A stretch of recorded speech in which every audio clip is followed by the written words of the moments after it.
Selamat pagi, nama saya Muhammad Rifki. Di sini saya akan menyampaikan berita terkini update COVID-19 di Jakarta. Update COVID Jakarta, kasus aktif tembus 1.593, Omikron 333. Dikutip dari CNN Indonesia, kasus aktif virus corona di DKI Jakarta bertambah 199 kasus per Sabtu. Dengan demikian, total kasus aktif corona di Jakarta mencapai 1.593 kasus. Perlu digarisbawahi bahwa 1.212 orang dari jumlah kasus aktif adalah pelaku perjalanan luar negeri, kata Kepala Bidang Pencegahan dan Pengendalian Penyakit Dinas Kesehatan Provinsi DKI Jakarta, Dwi Oktavia, dalam keterangan tertulisnya Sabtu.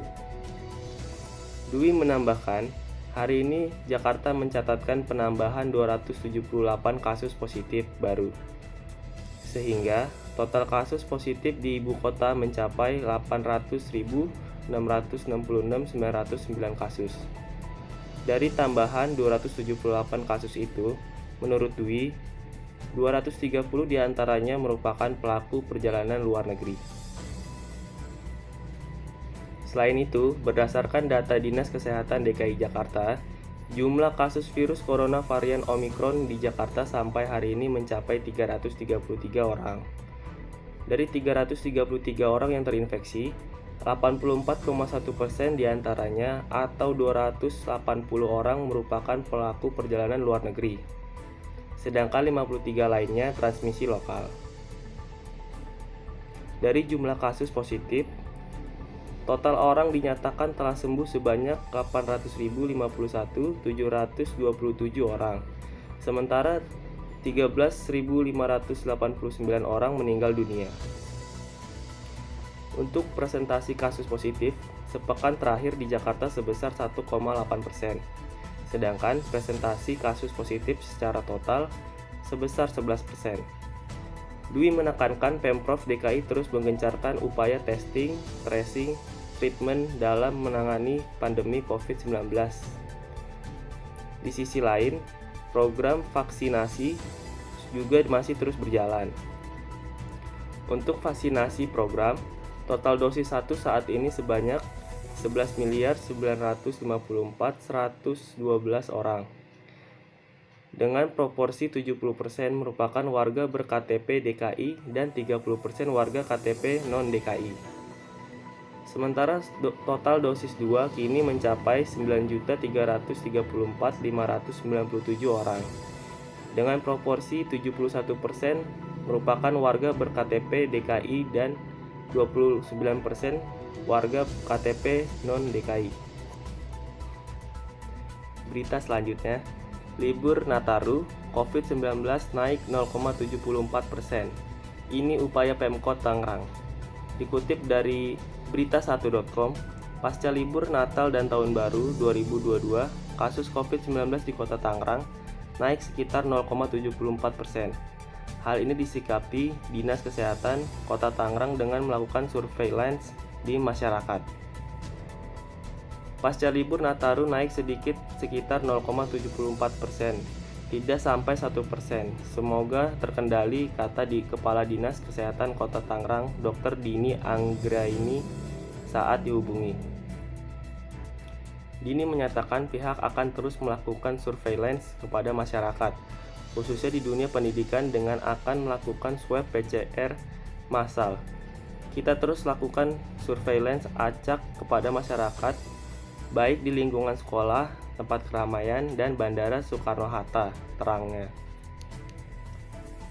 Sedangkan Wali Kota Tangerang, Arief Wismansyah, juga telah menginstruksikan Dinas Kesehatan dan seluruh organisasi perangkat daerah, serta pimpinan di wilayah mulai lurah hingga camat untuk terus mengingatkan warganya disiplin protokol kesehatan. Para OPD ingatkan petugas keamanan, pegawai untuk menjadi satgas di lingkungan kantor masing-masing, dan Senin melakukan kembali bina wilayah untuk mengingatkan masyarakat disiplin prokes tandasnya. Berita selanjutnya, WHO ditemukan bersamaan varian IHU tak menyebar seperti Omikron. Dikutip dari tempo.co, varian IHU, varian SARS-CoV-2 pertama asal Prancis yang ditemukan pada akhir 2021, tak menyebar luas meski memiliki peluang yang amat besar untuk itu. Manajer Insiden COVID-19 di Badan Kesehatan Dunia (WHO), Abdi Mahamud, mengungkapkan itu dalam keterangan yang diberikan di Jenewa, Selasa 4 Januari 2021. Mahamud juga menyatakan kalau varian yang diberi label B1640-2 tak baru bagi WHO karena sudah dipantau sejak November lalu. Itu artinya varian ini ditemukan pada periode yang sama dengan Omicron. Sejauh ini, varian B1642 menunjukkan gejala infeksi pada 12 orang di Prancis sebelah selatan. Dibandingkan dengan varian Omicron yang telah memicu percepatan penambahan kasus baru COVID-19 di banyak negara hingga saat ini. Masa libur akhir tahun yang baru lalu dikhawatirkan melahirkan gelombang baru wabah COVID-19 karena varian-varian baru itu. Ini masih terlalu awal untuk spekulasi virologis, epidemiologis, atau fitur klinis dari 12 kasus infeksi varian ini, kata tim peneliti dalam sebuah laporan awal analisis genom varian ini. Virus ini memiliki kesempatan untuk menyebabkan masalah besar, tapi sejauh ini yang kita bisa katakan saat ini tak pernah terjadi, kata Tom Peacock dari London, Inggris. Sejumlah varian SARS-CoV-2 telah muncul sepanjang 2 tahun pandemi COVID-19.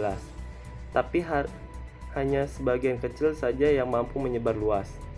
Yang terbaru adalah varian Omicron yang per Senin lalu telah menyapu Eropa dan Prancis, mencatatkan jumlah kasus baru COVID-19 harian tertinggi, sebesar 200.071, 686 kasus. Presiden Prancis Emmanuel Macron menyatakan kehidupan normal di negerinya akan dibatasi lagi untuk mereka yang belum menjalani vaksinasi. Pembatasan mulai 15 Januari, Anda tidak akan bisa lagi pergi ke restoran, kedai kopi, bioskop, teater. Berita selanjutnya datang dari dunia sepak bola.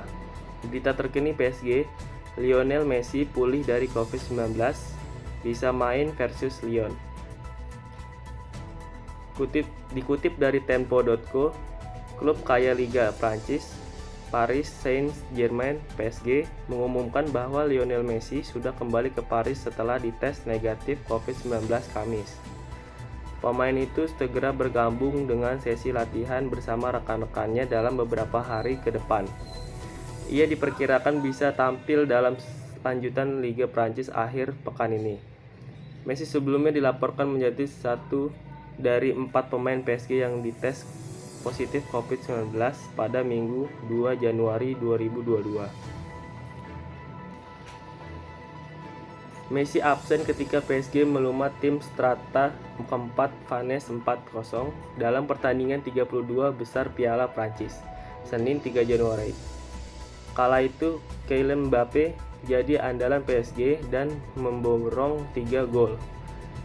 Dalam pengumumannya yang sama di situs PSG, pihak klub juga mengungkapkan bahwa bek sayap Lavin Kurzawa dites positif COVID-19 pada Rabu waktu setempat. Pemain berusia 29 tahun itu dipastikan menjalani karantina mandiri setelah dengan protokol kesehatan yang berlaku. PSG dijadwalkan melewat ke markas Olympique Lyon dalam lanjutan Liga Prancis di Stadion Groupama pada Minggu 9 Januari 2022.